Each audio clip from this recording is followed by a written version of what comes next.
Hello friends and welcome to another video. Got another question about Content ID. And in fact, I am uploading some more tracks to my Content ID account. Now, the question goes as follows. Some royalty-free libraries do not accept music that is registered with Content ID. And this goes back to a personal choice. Okay, but for me, now that I have seen some result with Content ID, there's no way I'm not going to register my music with Content ID because it was an eye-opening experience for me to see that my music is being used somewhere that I have no clue.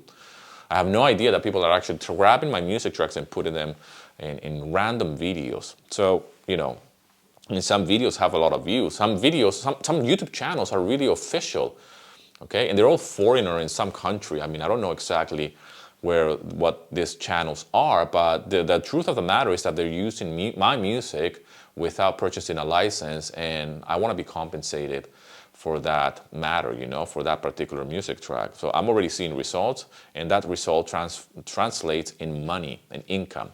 And the only reason why I'm doing this is because this is a business for me. I cannot stress that enough. Okay, I'm not here to be a famous composer. I'm not here to play the card of check me out. I'm involved with this publishing companies or whatnot. I'm in the business of making money with my music tracks. And if you're new to this, you want to earn money with your music, download my free guide, link in the description. I'm certainly updating this guide with Content ID as well. But if you're watching this video, all you need to know is that you should certainly register your music with Content ID. Back in the day, I used to be one of those guys that will say the same thing, like, hey, some libraries do not accept Content ID registered music. And I'm not willing to fingerprint my music because I want to join new libraries all the time. Nowadays, I believe differently. I certainly believe very, very differently now because I can see that there is something happening that I was not aware of. And I thought, well, the fact that my music is on royalty-free libraries, but maybe these particular tracks might not have sales, but that doesn't mean that someone else is not taking that music track and using it. So this is when this comes into play. It's not about the people that have bought those music tracks. It's about the people who are not willing to buy those music tracks. They just want to take it and put it on YouTube.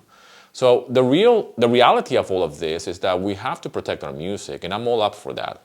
I am a big believer that we can monetize our music beyond what we think is possible, and I am a clear example of that. I thought that just by selling my music was going to be enough, but now I can see that the income could be quite substantial compared to what I initially thought.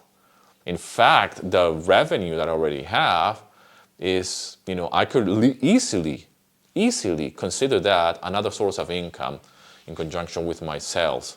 It could be as important as a library sales or as a library's revenue, right? I mean, it's $300 right now, but there's no reason that I could get to the same amount of money that I earn with a particular library. I mean, I earn between 1,000 to 700 euros, not dollars, euros, okay? Because I have to exchange that when it comes to in my hands, right? So if I earn between 1,000 euros to 700 euros every single month with one library alone, there's no reason that I shouldn't be able to earn that money with Identify as well. And that's without me doing anything. It's just me registering my music to protect it, and someone else is just taking it. So in reality, I'm hoping that people steal my music because, hey, I can make money like that, okay? And that's the whole business of Identify. So if you want to join a new library, or you're looking to join libraries, and they say that they don't accept registered music with Content ID, bye-bye, because I am not going to join that library. I only join libraries that accept registered music with Content ID from now on. So I have no problem with that. And I'm very firm with that because I'm already making money. So if I'm already making money with Content ID, why should I not consider that? But again, back in the day, I used to think like that. I used to think like, well, I'm always looking for new libraries to join.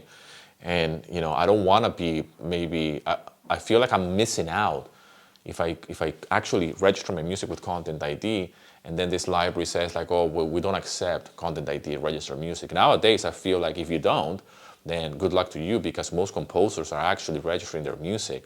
And people that buy music, when they go to websites like Audio Jungle or Motion Array and whatnot, and they have Content ID register music there, they don't have a problem in clearing their music. They actually explain very clear to the customers of how to claim that they have actually purchased a license. So Content ID is not like it was before. A few years ago, whenever you will register your music with Content ID, even with other services like AdRef and whatnot, which I've heard that is not as good as Identify, okay? I've heard of composers going from AdRef to Identify because Identify is actually doing a better job than AdRef, but that's a conversation for another video. But back in the day, when you will register your music with Content ID, there was a lot of, tension between the clients in the library and the composer because we didn't know exactly how to clear that claim. Nowadays, everybody knows about Content ID. And there's a lot of information out there about Content ID. And so what to do in case a customer has actually purchased that track, but they still get a claim on YouTube. And how can they clear that claim that, hey, I have actually purchased this license, and how can I get rid of this claim so I can monetize my YouTube channel? So it's all about that. It's about the flow of money of where it's going. But when somebody's actually grabbing that music track and putting it on their YouTube channel, I want to be compensated for that because you didn't purchase the license. That's what it's all about. I think it's a great business model, and I'm sure I can earn, if not more, that I earn with certain libraries when it comes down to sales. And I'm certainly going to document that because it's another source of income. And I think a fellow composer, a friend of mine said that, like, all you need is to do well with two or three libraries and Content ID. And that's it, you can do this full time. I mean, I do this full time already, but now with Content ID, man, that's going to be a game changer. Because I do believe it's true. I mean, if you can do just with one or two libraries, being conservative here, if you can do well with two libraries, every single month earn some money, okay? Plus Content ID, you can do this full time. And I do believe it's completely possible. And it's just another source of income if you see it like that. But you need to have music, obviously. So you need to get busy composing. The more music you have and the more music you have in libraries, the more chances of people stealing your music. I know it's a weird business, but we need to protect ourselves and we need to protect our music. So I think it's a good idea to start composing music. I'm in a very good position, like I said, because I have over 700 tracks out there, and it's just a matter of uploading those music tracks to Content ID. And the new tracks that I'm composing as we speak. So nowadays, I compose music and I upload it immediately to Content ID. Okay, and I'm very happy to go to all my profiles and say, yes, this track is registered with Content ID. No problem. I feel very proud of that. And I let the customers and everybody know. And once you go to certain libraries, you will have to put that your track is registered with Content ID. And if one library says like, hey, I don't want register ID music, Content ID registered music, I just don't join, or I just don't upload my music track there. And I'd rather lose the opportunity of being part of a library if that's going to be the case. But of course, I'm talking about royalty-free libraries here, and I'm talking about how can we maximize our income with our music. Don't forget to download my guide, okay, and subscribe to the channel, of course. Find all the information of Content ID in the link below. Just click the link so you can go and join. It's free. You don't need to pay anything. They make money when someone steals your music, right? I don't remember what is the percentage, but it's quite good. It's good. And at the end of the day, we're not doing anything. Those music tracks have been already composed. It's just a matter of registering those music tracks and protecting our music. So early days for me. I mean, I get excited every single time I join a new library and I start making sales. And now with this type of services, which is great, and I'm going to be talking more about Content ID for sure for years to come. But I'm going to be reporting this almost in real time. As soon as I get my next report, I want to document that process and share it here with you so we can see the income, okay? Leave a comment below if you have anything that you want to know about Content ID. I'm sure there's other videos out there about Content ID and how to open an account and whatnot, but it's a very easy process.